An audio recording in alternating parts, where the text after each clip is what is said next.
Hello ji, Ram Ram ji. कैसे हैं आप सभी लोग। Welcome back to my new vlog.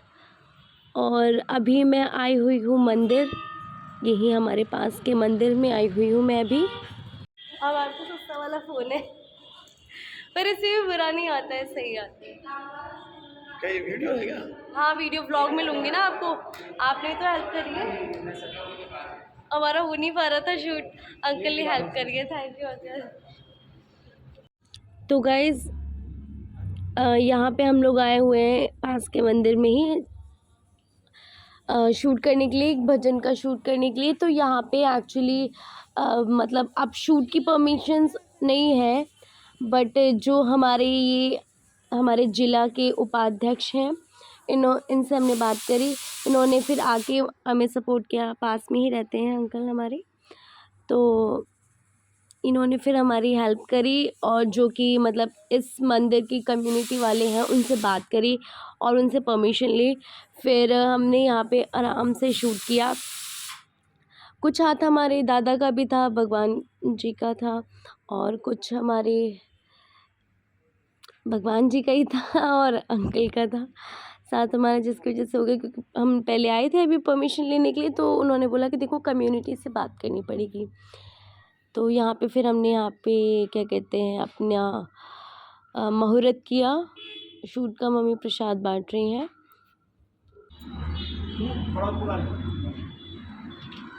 आशीर्वाद दो अपना अंकल मुझे। Thank you. तो ये अंकल भी हमारे बिल्डिंग में ही रहते हैं, नीचे वाले फ्लोर पे। तो अंकल भी देखने के लिए रुके हुए हैं कि कैसा हो रहा है। एक्चुअली हम लोग पहुँचे हुए हैं लेट, 12 बज गए थे, क्योंकि हमने पहले परमिशन ली थी, उस टाइम पे हमें परमिशन नहीं मिली थी। तो अभी 12 बज गए हैं, मंदिर बंद होने का टाइम है। तो ऐसे में क्या हुआ है, हमने बढ़िया से मंदिर बाहर से बंद कर दिया ताकि भक्तजन वगैरह ना आए, क्योंकि टाइम है मंदिर बंद होने का और हम मंदिर के अंदर ही हैं। बाहर से ताला लगा दिया और अंदर से बैठ के यहाँ पे शूट कर रहे हैं। ये देखिए एनके प्रोडक्शन से हमारा शूट चल रहा है। लास्ट टाइम जो जन्म जन्म वाला शूट था वो भी हमने इनसे ही करवाया था, और आप लोगों ने उसको बहुत सारा प्यार दिया। मैं अपनी आवाज़ के लिए थोड़ी सी माफ़ी चाहूँगी। मेरा आप लोग अगर मेरा व्लॉग कंटिन्यू देखते हैं, आप लोग अगर मेरे कंटिन्यू वाले सब्सक्राइबर्स हैं, तो आप लोगों को पता होगा कि थोड़ा आवाज़ का है, तो उसको थोड़ा सा नज़रअंदाज करना। तो जो मेरा लास्ट सॉन्ग आया था जन्म जन्म, उसको आपने बहुत सारा प्यार दिया, मुझे बहुत अच्छा लगा। आप लोग जब ऐसे प्यार देते हो तो मुझे बहुत अच्छा लगता है। आप लोग जब ऐसे सपोर्ट करते हो मुझे बहुत ज़्यादा अच्छा लगता है। तो अभी ये भी हमारा आएगा आएगा तो इसको भी आप ढेर सारा प्यार देना। और बस यहाँ पे हमारा शूट चल रहा है, और जिस तरीके से मेरे वस्त्र हैं, जिस तरीके से हो रहा है शूट, आप अंदाज़ा लगा चुके होंगे। तो दादा का ही शूट चल रहा है, दादा का ही भजन का। तो एक्चुअली आप मेरी मैं थोड़ा-सा भावुक हो गई। मुझे आ ही जाता है दादा, मतलब सभी के ही भजन में रोना आ जाता है। भजन चले या कहीं भी कीर्तन वगैरह में जाऊँ तो मुझे रोना आ जाता है ऑटोमेटिक। बट ये तो और मेरे दिल के करीब है। मेरे दादा मेरे दिल में वास करते हैं, हनुमान जी, राम जी। तो मुझे और ज़्यादा रोना आ रहा था, गाते ही गाते रोना आ रहा था। फिर मैंने अपने थोड़े इमोशंस को कंट्रोल करके सॉरी, इमोशंस को कंट्रोल करके फिर मैंने यहाँ पे शूट किया, और यहाँ पे फिर हमारा आराम से हो गया था शूट। ज़्यादा टाइम नहीं लगा था। फिर भी परमिशंस लेनी तो ज़रूरी, 2-3 घंटे में हमारा शूट कंप्लीट हो गया था। फिर यहाँ पे मैं पिक्स क्लिक करा रही हूँ पोस्टर वगैरह के लिए। फिर हम लोग यहाँ पे कंप्लीट हुआ, फिर उसके बाद में हम सब लोग चले गए अपने घर। घर जाके बहुत ज़्यादा थक गए, तो हमने छोले भटूरे खाए और फिर मैं उसके बाद रेस्ट करने चली गई। गाइस मेरा शूट कंप्लीट हो गया है, और शूट से आने के बाद मैं बहुत ज़्यादा रो ली। मेरी आंखें देख के आपको लग रहा होगा कि मैं बहुत ज़्यादा रोई हूँ। तो हाँ, मैं बहुत ज़्यादा रोई हूँ शूट से आने के बाद, बहुत ही ज़्यादा रोई हूँ। क्यों? क्योंकि एक मेकअप ब्लेंडर होता है ना, गर्ल्स समझ पा रही होंगी, जो भी गर्ल्स मेरा ब्लॉग देख रही हैं। एक मेकअप ब्लेंडर होता है जिससे हम ऐसे करके फाउंडेशन ब्लेंड करते हैं। ब्लेंडर होता है ना ऐसे, फाउंडेशन जिससे हम ब्लेंड करते हैं, स्पंज का होता है, फॉर्म का। वो मेरे शोना ने निगल लिया।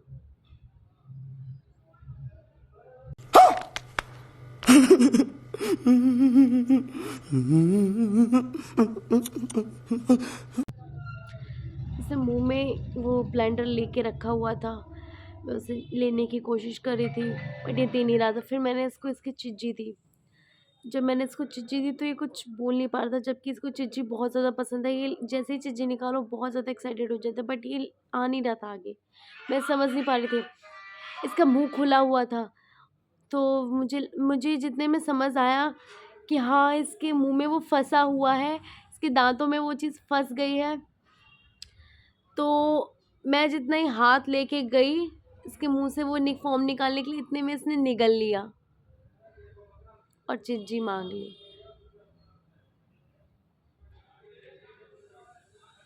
समझ नहीं आ रहा मुझ में क्या करूं। और अभी ये बिल्कुल, मैं इतनी ज़्यादा रोई हूँ इसके पीछे, और ये इसको कोई खबर नहीं है। ये मज़े से बैठा हुआ है, देख रहा है। मुझे समझ नहीं आ रहा है। मैं डॉक्टर के पास लेके गई, डॉक्टर की दुकान बंद।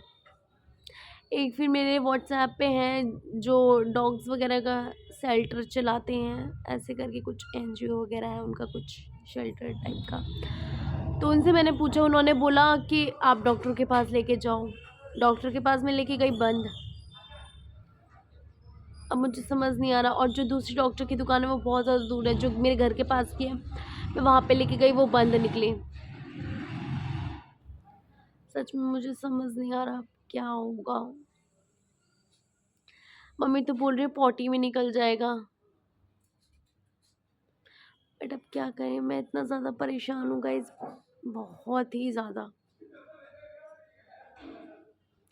मुझे मतलब समझ ही नहीं आ रहा मैं क्या करूँ। ऐसी मतलब इतनी हार्ड सिचुएशन में भौंक रहा है ये, देखो टमाटर कट रहे हैं इसलिए ऐसे कर रहा है। ऐसे पता नहीं है इसने मुझे कितना दुख दे दिया, इतना रुला दिया इसने मुझे। बहुत ज़्यादा तो हंसी भी आ रही है। बस भगवान से आप लोग भी प्रेयर करना कि निकल जाए वो। अब नेक्स्ट ब्लॉग में ही पता चलेगा कि वो निकला कि नहीं निकला। नेक्स्ट मैं आप लोगों को नेक्स्ट ब्लॉग में बताऊंगी। तब तक आप लोगों को मैं जैसे पोस्ट करूंगी, आप लोग भी मुझे कमेंट में कुछ बताना कि क्या कर सकते हैं हम। अगर ऐसे में कुछ हमारा बच्चा कुछ भी ऐसा कुछ खा ले तो उसको कैसे निकालें, आप प्लीज़ बताना मुझे कमेंट में।